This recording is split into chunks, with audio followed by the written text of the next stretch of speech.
Hello दोस्तों, मैं आशा करता हूँ आप लोग बहुत बढ़िया होंगे, मस्त होंगे, जबरदस्त होंगे और आप लोगों का प्रिपरेशन बहुत बेहतर ढंग से चल रहा होगा। और जैसा कि आप जानते हैं कि मैं आप लोगों के लिए केवीएस और सीटेट के लिए बहुत ही महत्वपूर्ण प्रश्नों को लेकर के आता हूँ, जो आप बहुत पसंद करते हैं और आपको बहुत ही आसानी से समझ में आता हो। आपको ट्रिक के साथ मैथ को समझाता हूँ। तो चलिए हम लोग बिना विलंब के प्रश्नों की ओर चलते हैं, क्योंकि अब एग्जाम में टाइम आपको बहुत कम है। अब देखिए, ये आपका प्रश्न है, बहुत ही महत्वपूर्ण प्रश्न है। ऐसा प्रश्न आपको निश्चित है कि एक प्रश्न आपको सीटेट और केवीएस में निश्चित है कि पूछा जाता है। ध्यान दीजिए, कौन यह कह रहा है प्रश्न की समबाहुभुज के प्रत्येक कोण की माप 108 डिग्री है, तो इसकी भुजाओं की संख्या पता करनी है कि ये कौन सा समबाहुभुज है, अर्थात पंचभुज है, षष्ठभुज है, कौन सा बहुभुज है, यहाँ पे आपको बताना है। यहाँ पर ध्यान दीजिएगा, यदि समबाहुभुज की कोण के बारे में बात करें तो समबाहुभुज का एक कोण का फॉर्मूला होता है समबाहुभुज। समबाहुभुज का कोण, यदि इसके बारे में बात करें तो ये आपका फॉर्मूला होता है 2n-4/n इंटू आपका 90 डिग्री। ठीक है, अब यहाँ से इसे आप आसानी से निकाल सकते हैं, क्योंकि समबाहुभुज का कोण यहाँ पर आपको दिया हुआ है कि एक कोण 108 डिग्री है। ठीक है ना, और वही इसका फॉर्मूला है। कोण यदि निकालना हो तो ये फॉर्मूला अप्लाई करके, यदि भुजा दिया हो तो कोण निकाल सकते हैं, यदि आपको कोण दिया हुआ हो तो उसे भुजा हम लोग निकाल सकते हैं। तो किसके बराबर होगा, 108 डिग्री के बराबर हो जाएगा। ठीक है, एक कोण के बारे में बात कर रहा है। तो ये ध्यान दीजिए, यहाँ पर ये एन है ना, भाग के रूप में, तो इसे हम लोग गुणा कर सकते हैं कि आपको एन से गुणा हो जाएगा। यहाँ 90 से गुणा कर दीजिए, 90 गुना के 180 एन हो जाएगा और 9 चौक के 36, 360 आपका डिग्री हो गया। अब ध्यान दीजिए, यहाँ पर एन है, एन को एक साइड में लेकर के आइए, तो इसको उधर लेकर जाइए, इसको इधर लेकर के आइए, तो 180 में से 108 को आप घटा सकते हैं। घटाइएगा तो कितना आएगा, 72 एन हो जाएगा और ये आपका हो जाएगा 360 डिग्री। ठीक है, अब ध्यान दीजिए, यहाँ पर 36 गुना के 72 ये कैंसिल हो जाएगा, अर्थात एन के बारे में बात करें तो कितना हो जाएगा, 10/2, 2 उधर जाकर के भाग लग जाएगा, अर्थात एन की संख्या क्या है, 5 है, अर्थात वो बहुभुज कैसा है, पंचभुज है। तो ऑप्शन नंबर 4 ही इसका सही आंसर हो जाएगा। मैं आशा करता हूँ कि आपको आसानी से समझ में आ गया होगा। तो चलिए हम लोग अगले प्रश्न की ओर चलते हैं। अब देखिए, ये आपका प्रश्न, ये भी आपको काफी महत्वपूर्ण प्रश्न है, इसे भी आप ध्यान से देखिए। क्या कह रहा है प्रश्न, प्रश्न कह रहा है कि एबीसीडी एक चतुर्भुज है। यहाँ पर जो एबीसीडी है ना, वो आपका एक चतुर्भुज है। ठीक है, आगे कह रहा है कि बीडी, इसका हम नाम भी दे देते हैं, ये ए हुआ, बी हो गया, सी हो गया और यहाँ पर डी हो गया, और यहाँ पर बीडी की बात कर रहा है कि बीडी आपका 40 सेंटीमीटर है। आगे कह रहा है कि सम्मुख शीर्षों से, अर्थात यहाँ से इस पर लंब डाला गया है और यहाँ से इस पर आपको लंब डाला गया है। ठीक है, सम्मुख शीर्षों से बीडी पर खींचे गए लंबों की लंबाई 16 सेंटीमीटर है। ध्यान दीजिए, ये आपका 16 सेंटीमीटर है और ये आपका 12 सेंटीमीटर है। तो चतुर्भुज का क्षेत्रफल यहाँ पर ज्ञात करना है कि इस चतुर्भुज का क्षेत्रफल ज्ञात करना है। कैसे ज्ञात करेंगे, आसानी से आप इसे ज्ञात कर सकते हैं। ध्यान दीजिएगा, ये चतुर्भुज बना हुआ है, दो त्रिभुजों से मिलकर बना हुआ है, अर्थात दोनों त्रिभुज का क्षेत्रफल निकाल कर यदि योग कर दे तो पूरे चतुर्भुज का क्षेत्रफल हो जाएगा। तो यहाँ से आप आसानी से निकाल सकते हैं, जो चतुर्भुज एबीसीडी है उसका क्षेत्रफल, एबीसीडी का आपका क्षेत्रफल कैसे निकालेंगे, अर्थात जो आपका त्रिभुज ये है इसका क्षेत्रफल और इसका क्षेत्रफल, अर्थात इसे लिख सकते हैं त्रिभुज ए बी डी और प्लस त्रिभुज बी डी सी का क्षेत्रफल। ठीक है, अर्थात अब यहाँ से आप इसे निकाल सकते हैं। यदि हम एबीडी की बात करें तो इसके लिए आधार का काम क्या करेगा, ये काम करेगा, और लंब का काम आपका ये करेगा। तो ध्यान से देखिए, इसका क्षेत्रफल क्या होता है, 1/2 आधार गुणा शीर्षलंब। आधार कितना हो गया, 40 हो गया, और शीर्षलंब इस त्रिभुज के लिए क्या हो गया, 16 हो गया। प्लस उसी तरह से इस त्रिभुज में यदि हम बात करें तो इसके लिए भी आधार का काम बीडी ही करेगा। ठीक है, तो ये हो जाएगा आपका 1/2 इंटू बीडी कितना है, 40 है, और इसके लिए शीर्षलंब क्या है, 12 सेंटीमीटर है, तो 12 सेंटीमीटर से आप गुणा करा दीजिए। ध्यान दीजिए, यहाँ पर ये दोनों क्या है, कॉमन है, यहाँ पर हम कैंसिल भी कर सकते हैं, इस 40 को 20 कर सकते हैं, इसे 20 कर सकते हैं, तो हम लोग कॉमन भी ले सकते हैं। यदि हम कॉमन लेते हैं तो 20 क्या हो जाएगा, कॉमन हो जाएगा, और यहाँ पर बचे क्या, 16 और प्लस 12, यहाँ पर जो 16 बचेगा और आपका 12 बचेगा, तो इनको आप गुणा करा सकते हैं। तो 2 गुणा क्या हो जाएगा, 28 हो जाएगा। ठीक है, यहाँ पर 2 गुणा 16, 12, 28 हो जाएगा। 20 गुणा यहाँ पर जब भी होगा तो इसे आप गुणा करा सकते हैं, तो कितना हो जाएगा, 28 गुना के 56, 560। ठीक है, तो इस चतुर्भुज का क्षेत्रफल क्या आया, 560। तो जो ऑप्शन है उसी को आप लगा लीजिए, तो ऑप्शन नंबर 1 है और यही इसका सही आंसर हो जाएगा। आशा है कि ये भी आपको बहुत ही आसानी से समझ में आ गया होगा। तो चलिए हम लोग अगले प्रश्न की ओर चलते हैं।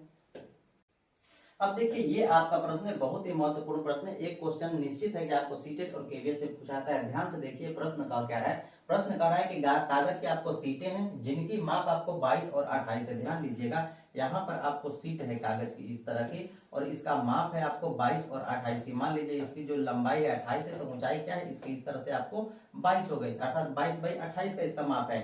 और आगे कह रहा है इस प्रश्न में कि प्रत्येक सीट से एक बेलन बनाया गया जिसमें एक बेलन की ऊंचाई 22 है। इस तरह से यदि एक बेलन बनाया गया, ध्यान दीजिएगा, इस तरह से एक बेलन बनाया गया जिसकी ऊंचाई कितनी है आपको 22 है, अर्थात इसी सीट को इस तरह से मोड़ दिया गया है। अर्थात इस तरह की कोई कागज की सीट है, इसे मोड़ दिया गया, तो इस तरह का आपका बेलन बन गया जिसकी ऊंचाई आपको कितनी हो जाएगी, 22 हो जाएगी। और यहाँ पर जो ये वृत्त बनेगा उसका यहाँ पर आपको परिमिति क्या हो जाएगी, 28 हो जाएगी। और उसी तरह से ऐसा ही कागज है और एक इसको मोड़ा गया है 28 के लॉन्ग, यहाँ पर ध्यान दीजिए इसको 22 माना गया है यहाँ ऊंचाई, और उस बेलन के लिए 28 ऊंचाई हो जा रही है। अर्थात इसी जो कागज है इसको इस तरह से बना दिया गया है। ध्यान दीजिएगा यहाँ पर जिसकी ऊंचाई कितनी है 28 है, यहाँ पे इसके लिए ऊंचाई आपको 28 बना दिया गया है। और जो आपका ये है ना, अर्थात इसके इस तरह से मोड़ा गया था ना, अब इसको इस तरह से मोड़ दिया गया है, इस तरह से, जिसकी लंबाई आपको अधिक हो गई, अर्थात 28 वाली लंबाई हो गई। और यहाँ पर जो आपका 22 हो जाएगा, वो आपका जो यहाँ पर वृत्ताकार परिधि बनेगी वो आपका 22 हो गई। आशा है कि इतनी बात आपको समझ में आ रही है। अब यहाँ पर आगे ध्यान से देखिए, प्रश्न में कह रहा है, प्रश्न में आगे कह रहा है कि उनके आयतनों के बीच में अंतर क्या होगा। ये दोनों आपको बेलन बने ना, इनके आयतन के बीच में अंतर क्या होगा उसी को आपको निकालना है। तो यहाँ से पहले आपको त्रिज्या चाहिए आयतन निकालने के लिए। तो त्रिज्या तो आप जानते हैं कि क्या होता है, 2πr होता है इसकी परिमिति। इस बेलन जो वृत्ताकार नीचे पथ है इसका परिमिति 2πr होता है। यहाँ से आप r को आसानी से निकाल सकते हैं। कैसे निकालिएगा, ध्यान दीजिए, इस 2 से 28 को कैंसिल कर दीजिएगा 14 बार में, अर्थात r के बारे में यदि बात करें कि r यहाँ से क्या हो जाएगा, यहाँ से जो इसका r है वो आपको 14 बटा के पाई हो गया, ठीक है। अब उसी तरह से यहाँ पर इसको भी आप निकाल सकते हैं, ये आपका 22 है तो ये क्या हो जाएगा 2πr हो जाएगा। यहाँ से आप r को भी निकाल सकते हैं, ये आपका 11 हो गया, यहाँ से r क्या हो जाएगा, यहाँ से इसलिए r बराबर आप निकाल सकते हैं 11 बटा के पाई, ये आपका 11 बटा के पाई इसकी त्रिज्या हो गई। आशा है कि इतनी बात आपको आसानी से समझ में आ रही है। अब इनके आयतनों का अंतर निकालना है आपको, आयतनों का क्या करना है, अंतर निकालना है।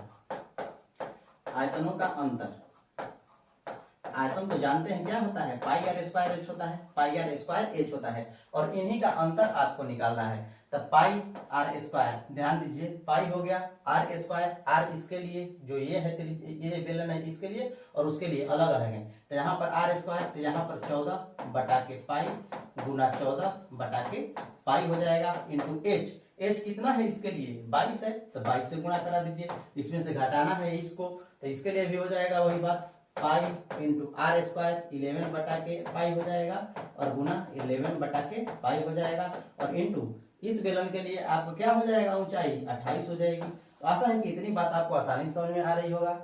ध्यान दीजिए, ये पाई से पाई आपको क्या हो जाएगा, कैंसिल हो जाएगा, इस पाई से ये पाई आपका कैंसिल हो जाएगा। अब इसमें कुछ कॉमन होने वाले हैं, ध्यान दीजिए यहाँ पर आपको कॉमन ले सकते हैं। कैसे लेंगे, यहाँ पर 14 है, वहां पर 28 है, तो आप कॉमन ले सकते हैं 14 को, तो 14 कॉमन ले लिए। यहाँ पाई है, यहाँ पाई है, तो पाई को भी आप नीचे क्या कर लिए, कॉमन ले लिए। यहाँ पर ध्यान दीजिए, यहाँ पर 11 है, यहाँ पर 22 है, तो 11 को भी आप कॉमन ले सकते हैं, यहाँ से आप 11 को भी कॉमन ले लिए।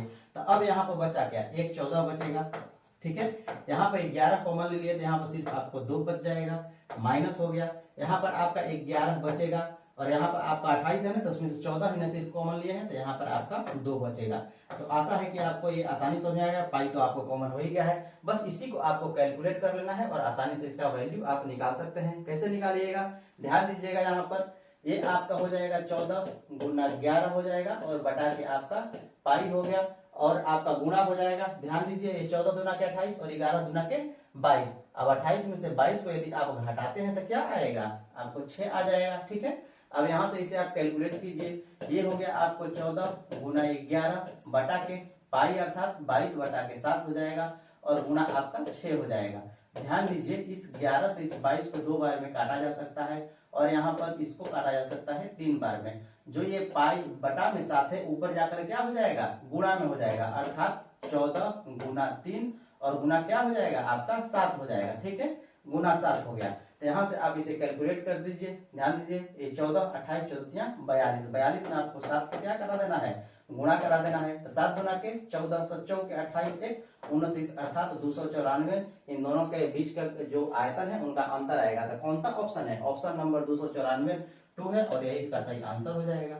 मैं आशा करता हूँ कि आपको आसानी समझ में आ गया है। तो चलिए हम लोग अगले प्रश्न की ओर चलते हैं। नहीं समझ में आया तो एक बार इसे पुनः देख लीजिएगा, अवश्य ही समझ में आ जाएगा। अब देखिए ये आपका प्रश्न ऐसा प्रश्न निश्चित रूप से एक प्रश्न आपसे पूछा जाता है। ध्यान दीजिए प्रश्न कह क्या रहा है। प्रश्न कह रहा है कि तार के 2 टुकड़े हैं, प्रत्येक की लंबाई आपको उतना दिया हुआ है और तार के एक टुकड़े से एक वर्ग बनाया जाता है। ध्यान दीजिए यहाँ पर एक टुकड़े से क्या बनाया जाता है? एक वर्ग बनाया जाता है और एक टुकड़े से यहाँ पर कह रहा है कि एक वृत्त बनाया जाता है।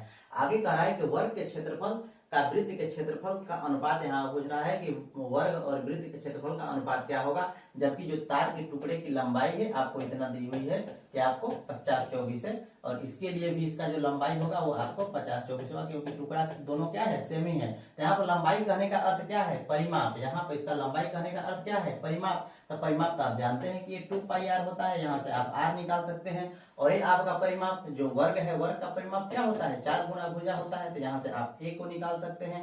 a को निकालिएगा तो यहाँ पर इसलिए a के बारे में बात करें तो ये क्या हो जाएगा आपका 50 24 बटा के 4 हो जाएगा a। और यहाँ पर यदि हम r की बात करें तो r क्या हो जाएगा आपका 50 24 और बटा के आपका 2π हो जाएगा। आशा है कि इतनी बात आपको आसानी से समझ में आ रही है। यहाँ से आप r निकाल लिए और यहाँ से आप a निकाल लिए। अब दोनों क्षेत्रफलों के बारे में बात कर रहा है तो क्षेत्रफलों का अनुपात ध्यान दीजिएगा, यहाँ पर क्षेत्रफलों का अनुपात आपसे पूछ रहा है। तो यदि हम इस वर्ग के बारे में क्षेत्रफल की कहें तो वर्ग का क्षेत्रफल क्या होता है? भुजा स्क्वायर, अर्थात यहाँ पर 50 24 बटा के 4 हो जाएगा गुना 50 24 बटा के आपका 4 हो जाएगा। और इसका अनुपात लेना है किससे? किसके से? वृत्त के क्षेत्रफल से। यहाँ पर वृत्त के क्षेत्रफल का आपको अनुपात लेना है। तो वृत्त का क्षेत्रफल तो आप जानते हैं कि पाई r स्क्वायर होता है, पाई r स्क्वायर, और r आपका निकल करके आ गया है 50 24 बटा के आपका हो गया 2π। उसी तरह से r 2 बार है तो r को 2 बार यहाँ पर लिखना पड़ेगा, 50 24 बटा के 2π। ध्यान दीजिए अब इसे आप कैलकुलेट चाहे तो कर सकते हैं। देखिए ये 50 24 से 50 24 कैंसिल, इस 50 24 से इस 50 24 को आप कैंसिल कर सकते हैं। अब नीचे आपका क्या बचा? 2π और पाई। यहाँ पर ध्यान दीजिए यहाँ पर क्या होगा? इस पाई से ये पाई आपका कैंसिल हो जाएगा। ठीक है, अब इसे आप कैलकुलेट कीजिए। ध्यान दीजिएगा यहाँ पर ये इसके बटा में है तो 4 नीचे चला जाएगा, 2 नीचे है तो वो चला जाएगा आपको ऊपर। तो यहाँ पर जो 2π वाले थे तो यहाँ पर 2 × 2π कहाँ चले जाएंगे? ऊपर चले जाएंगे। और जो आपको 4 4 है ये आपको नीचे चले आएंगे। 4 गुणा 4 क्या हो जाएगा? आपका नीचे चला जाएगा। तो यहाँ से इसे कैंसिल कर सकते हैं। 2 2 4 से 4 आपका कैंसिल हो जाएगा, अर्थात ये क्या आया? पाई बटा के 4। अर्थात यदि हम यहाँ पर जो वर्ग के क्षेत्रफल का बात करें, यदि वर्ग के क्षेत्रफल और वृत्त के क्षेत्रफल के बारे में बात करें तो क्या हो जाएगा? आपका पाई अनुपात 4 हो जाएगा। पाई अनुपात 4 कौन सा ऑप्शन है? पाई अनुपात 4 ऑप्शन नंबर 4 है और यही सही आंसर है। ये क्या है? आपका पाई अनुपात 4 है और यही इसका आंसर हो जाएगा। तो मैं आशा करता हूँ कि ये भी आपको आसानी से समझ में आ गया होगा। आप वो पहले ही घटाना उठाना नहीं कराइएगा तो टाइम नुकसान होगा। आपको डायरेक्ट इस तरह से पुट करना है और वैल्यू आपको निकाल लेना है। तो मैं आशा करता हूँ कि आपको बहुत ही आसानी समझ में आ गया होगा। तो चलिए हम लोग अगले प्रश्न की ओर चलते हैं। अब देखिए ये आपका प्रश्न ऐसा प्रश्न भी आपको पूछा जाता है। ध्यान दीजिए इसे आप आसानी से चाहे तो तुरंत बना सकते हैं, लेकिन मैं आपको समझाने के लिए थोड़ा सा लॉन्ग रूट इसको पकड़ूंगा। ध्यान दीजिए यहाँ पर कह रहा है कि x माइनस वाई का आपको पावर -1 है। तो यहाँ पर x माइनस वाई, x का वैल्यू आपका a है और y का वैल्यू a है। तो आप डायरेक्ट यहाँ से आप चाहें तो इसको गुणा भाग कर सकते हैं, घटा सकते हैं, जोड़ सकते हैं, जो भी चाहे इसको कर सकते हैं। लेकिन ध्यान दीजिए यहाँ पर हम इसको करके आपको दिखा रहा हूँ। ये क्या हो जाएगा? आपका 2 बटा के 3 हो जाएगा और माइनस आपका हो जाएगा 3 बटा के 4 हो जाएगा और इसका पावर आपका क्या है? -1 है। तो इसके लिए अब ध्यान दीजिए यहाँ पर क्या हो जाएगा? 4 3 12 हो जाएगा एलसीएम। यहाँ 3 से भाग दीजिएगा तो कितनी बार हो जाएगा? 4 बार में जाएगा। 4 से आपको 2 से गुणा करना है तो यहाँ 8 हो जाएगा। उसी तरह से यहाँ पर आपका 3 हो जाएगा, 3 में 3 से गुणा करना है तो ये आपको क्या हो जाएगा? 9 हो जाएगा और बटा के 12 हो जाएगा। तो यहाँ से ये निकल करके क्या आया? आपको ध्यान दीजिए यहाँ से क्या निकल करके आया? -1 बटा के 12 और इसका पावर आपको क्या है? माइनस है। तो यहाँ पर जब भी आपको पावर माइनस हो, अर्थात a के पावर मान लीजिए कि -m है और इसका पावर आपको प्लस करना है तो 1 के बटा में इसको लिख दीजिए वो आपका इसका पावर क्या हो जाएगा, प्लस हो जाएगा। वही क्रिया यहाँ पर भी काम करेगी। इसका पावर को हम लोग प्लस करने के लिए क्या करेंगे, इसको हम लोग उलट देंगे। तो उलट देंगे तो क्या आएगा, -12 आएगा। और -12 क्या हो जाएगा, इसका पावर हो जाएगा प्लस, प्लस में 1 हो जाएगा, अर्थात इसे हम लोग -12 बटा के 1 भी लिख सकते हैं। उसी तरह से यहाँ इसको आप सोल्व कर सकते हैं, x के पावर -1 y के पावर -1। तो x के पावर -1 अर्थात जो x का वैल्यू इसका है तो इसको पलट दीजिएगा, तो जो वैल्यू आएगा वही x के पावर -1 हो जाएगा। ध्यान दीजिए यहाँ पर जो x के पावर -1 है माइनस y के पावर -1 है, इसको आप चाहें तो इस तरह से लिख सकते हैं। बस इनके वैल्यू को पलट दीजिएगा, वही x के पावर -1 हो जाएगा। अर्थात ये आपका 3 बटा के 2 हुआ, इसके वैल्यू को पलट दीजिएगा तो y के पावर -1 हो जाएगा। तो ये आपका 4 बटा के 3 हो गया। और इसको आप कैलकुलेट कर लीजिए, इसको कैलकुलेट कीजिएगा तो क्या होगा, ध्यान दीजिए इनका एलसीएम 6 हो जाएगा, इसमें किससे मल्टीप्लाई होगा, 9 हो जाएगा और ये 8 हो जाएगा। तो 9 में से 8 को घटाइएगा और बटा में कितना हो जाएगा आपका 6 हो जाएगा। ठीक है, अब इसको आप कैलकुलेट कीजिए तो ये कितना आया, 1 बटा के 6 आया।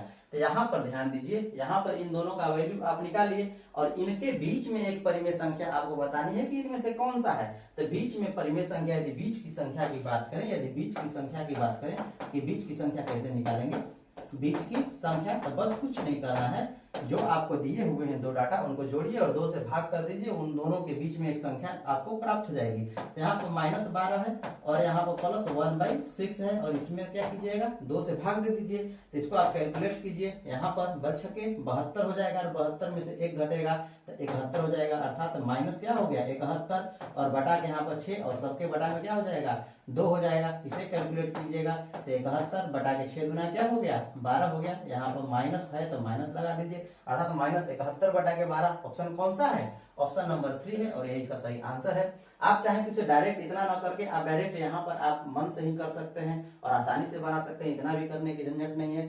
चलिए हम लोग अगले प्रश्न की ओर चलते हैं।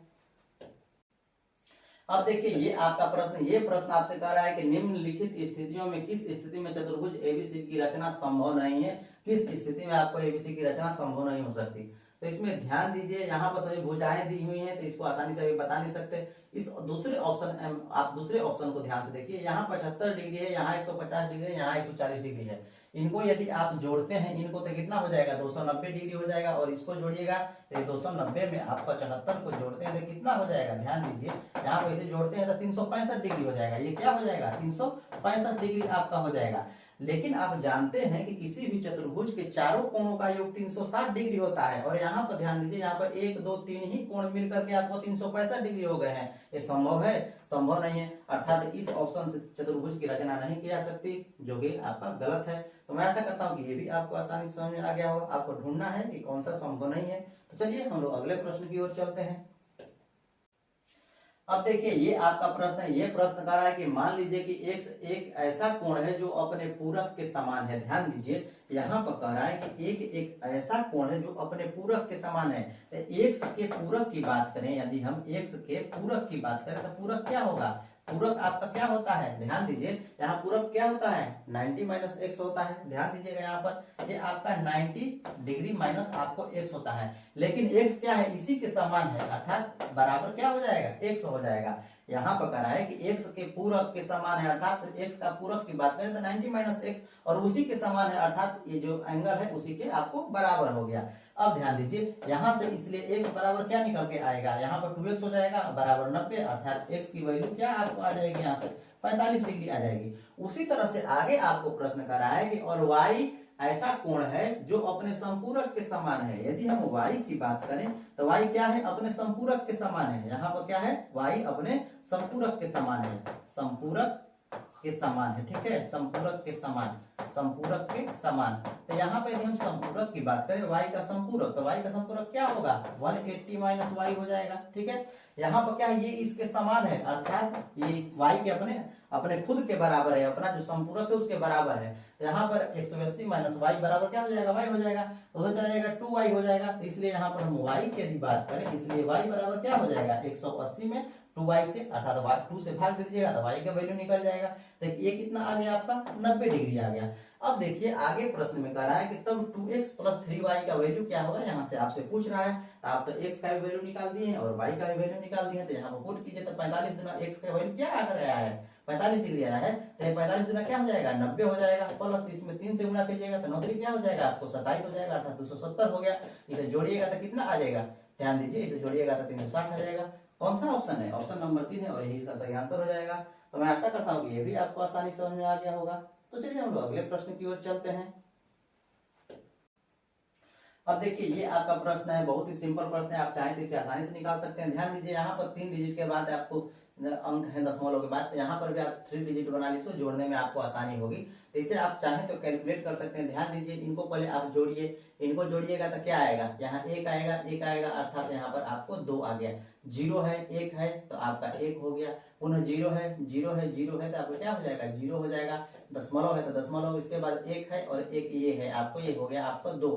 आगे चलिए, आगे आपको कह रहा है कि इसमें आपको गुणा कराना है, क्या है आपको 103 में 1.03 में 0.1 से गुणा कराना है। तो गुणा कराइएगा तो वही आएगा, यहाँ पर आपको माइनस है तो गुणा कराइएगा तो क्या आ जाएगा 1 0 है ना, यहाँ पर 1 अंक के बाद दशमलव और है तो 1 अंक के बाद और भी दशमलव यहाँ पर आपका बैठ जाएगा। उसी तरह से यहाँ पर प्लस है और इसमें भाग है, इसमें क्या कर रहा है भाग कर रहा है कि 1.11 में भाग करने के लिए बात कर रहा है कि 1.11 में आपको 0.1 से भाग करना है। तो भाग कीजिएगा तो क्या हो जाएगा, यहाँ पर 1 अंक दशमलव और खिसक करके इधर चला आएगा, अर्थात यहाँ पर हो जाएगा। तो ये आपका हो जाएगा प्लस 11 हो गया, ठीक है 11 पॉइंट आपका 1 हो गया।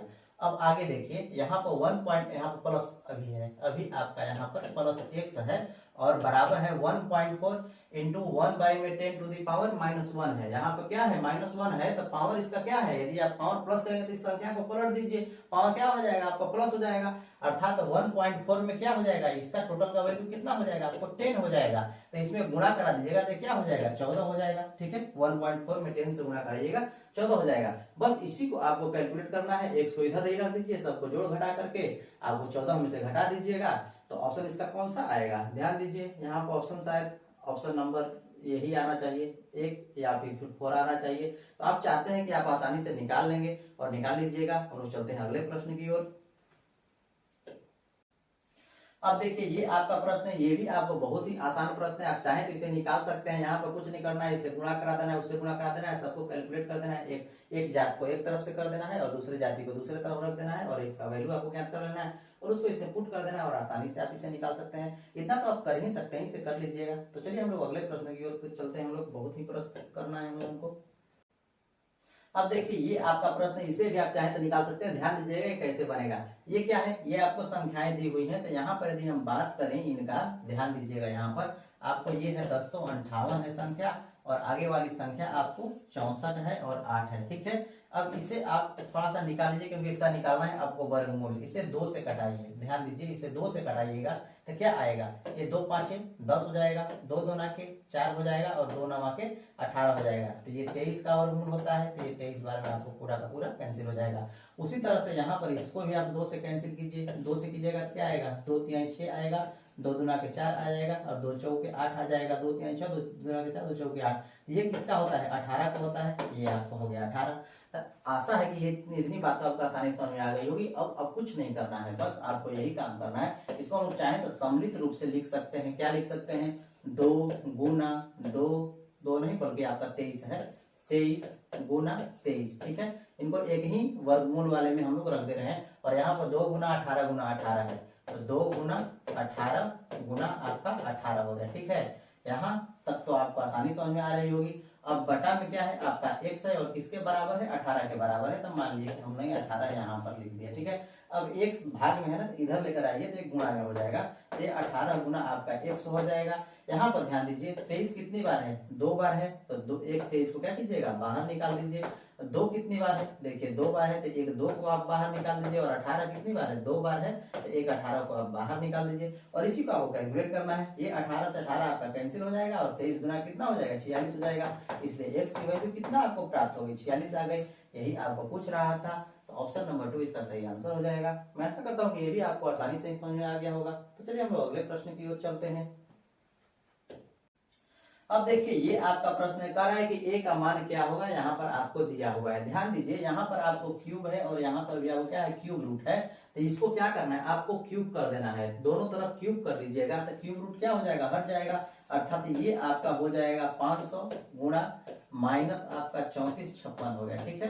और आपका बराबर इसका भी क्यूब हो जाएगा, क्योंकि इधर करेंगे क्यूब तो इधर भी आपको करना पड़ेगा क्यूब बैलेंसिंग के लिए, ठीक है। तो यहाँ पर क्यूब कीजिएगा तो क्या हो जाएगा, 40 का क्यूब आपको हो जाएगा, ये 40 का क्यूब हो जाएगा इंटू आपको a का क्यूब हो जाएगा, ठीक है। अब ध्यान दीजिए यहाँ पर जो 40 का क्यूब है ना, इसे हम लिख सकते हैं, तो चौके 16 चौके क्या 64, और यहाँ पर आपका 3 जीरो हो जाएगा, ठीक है, इंटू एक क्यूब हो गया।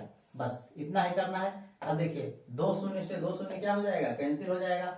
5 से भी आप इसे कटा सकते हैं, 5 से कटाइएगा तो कितना आएगा, 5 आ जाएगा, और 5 गुना के 10 आ जाएगा, 8 5 40 हो जाएगा, तो 128 हो गया।